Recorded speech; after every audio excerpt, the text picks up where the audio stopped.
Okay, Isaac, let's take a look at this. I feel like this is going to be pretty easy to clean up because like you've got so much good stuff going on. So I'm just going to play it.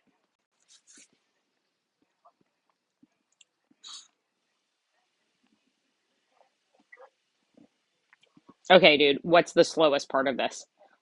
It's getting out of these stops, okay? Like, which, I mean, that's probably what would be the slowest part, anyways, but we're really gonna dissect it.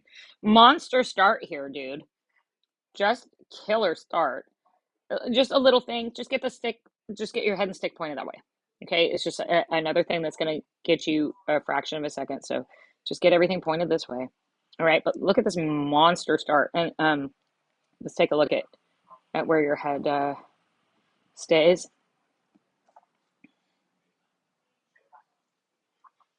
Nice. Come on. Look at that. Okay.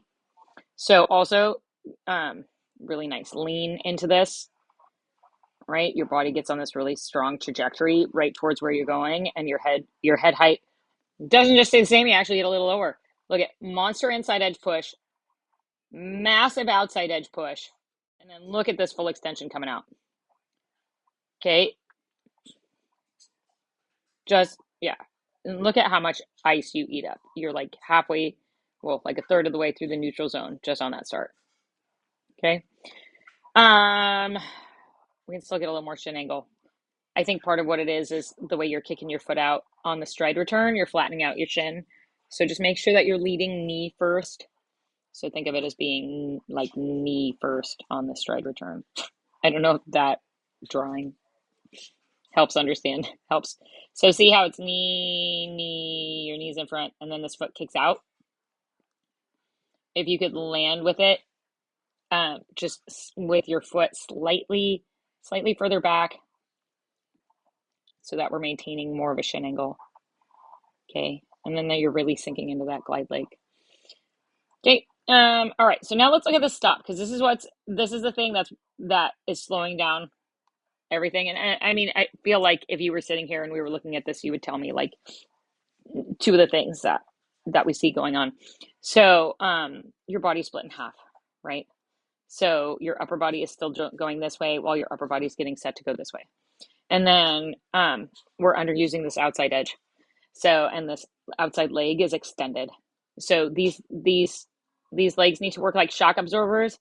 So you're bending both knees, you're absorbing the energy of the stop into both legs, bending both knees, and then get your head and stick pointed towards where you want to go right away because we want a consistent angle, just like you did on your start. We want your body on that same angle so that when you start pushing off these edges, you don't have to do this big turnaround. And you see how here you lose a bunch of energy up. Watch how you're going to extend up right here. Boom. So you lose that energy. Whoa. See all that big energy up. Where let's go back to your initial start. You lose nothing up. You're driving right out of that. So beautiful. So here we want to catch that energy in our legs. We can't because this leg's extended. And then, again, and then we're not set up to exit. Where, okay, I know that this is a start, so you can just naturally set yourself up to exit. But here, your whole body is on the same axis, right? Here your body is on two different axes, axi, I don't know, axes. Um, so just we've got to get it. You see, but you see also like because this outside leg is extended, your hip over here is dropped out. So like your hips dropped out. So we just wonk this out, and then you're trying to like recover.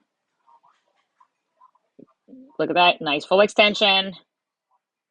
Okay. Oh, there's a good shot of you flattening out that shin. Okay. You kick that foot forward. And I think part of it is just like because of that stop, your whole body's trying to reset and get back in that good position that you were in at the very beginning. You're gonna wonk out yourself here on the stop too. Look at again. Here you catch your heel a little bit too. There's a little bit of chatter, but then just this idea of like boop boop, right? You're on two different axes. gonna have to look up what that means. I mean, what that is. And then this is entirely an inside edge stop. Look at all the ice coming up from your outside leg, and basically nothing's coming out from that outside edge. Okay. Nice push off that outside edge, though. Man, are you crushing that outside edge. Look at that. Whew. But here, from this exit from the stop, everything goes up and then forward. Okay. Well, got that flat shin there again. All right, so long story short, you got to start really bending your knees on these stops, absorbing the energy into both legs. So you've got to incorporate your outside edge more. So get more comfortable putting pressure on that outside edge, and doing a true 2-foot stop. Right now, both of your feet are in position like it's a 2-foot stop, but it's not. It's a 1-foot stop. And then get your head and stick turned around, get your head and chest turned around towards where you want to go. Because, like I said, that initial start is so strong. So that's the concept that you want to try to replicate on every exit, that you're, letting yourself lean into it. You're pushing off the trajectory of your, the same trajectory that your edges are on. And just really launch yourself. But a key element of that is first absorbing that energy from the stop so that you can spring back out of it. I honestly think like you just get your head into this and it's going to be no problem. We might need to work on the outside edge stop a little, but other than that, you're gonna shape that up real fast. Changes of direction are key. Like in real life, your whole hockey game is played in this distance and smaller. So let's really, really, really, like you're skating in a straight line is super strong right now. Let's really amp up these changes of direction. And I know you can do it. We all know you can do it. We've seen how far you've come. So like it is a summer of quickness.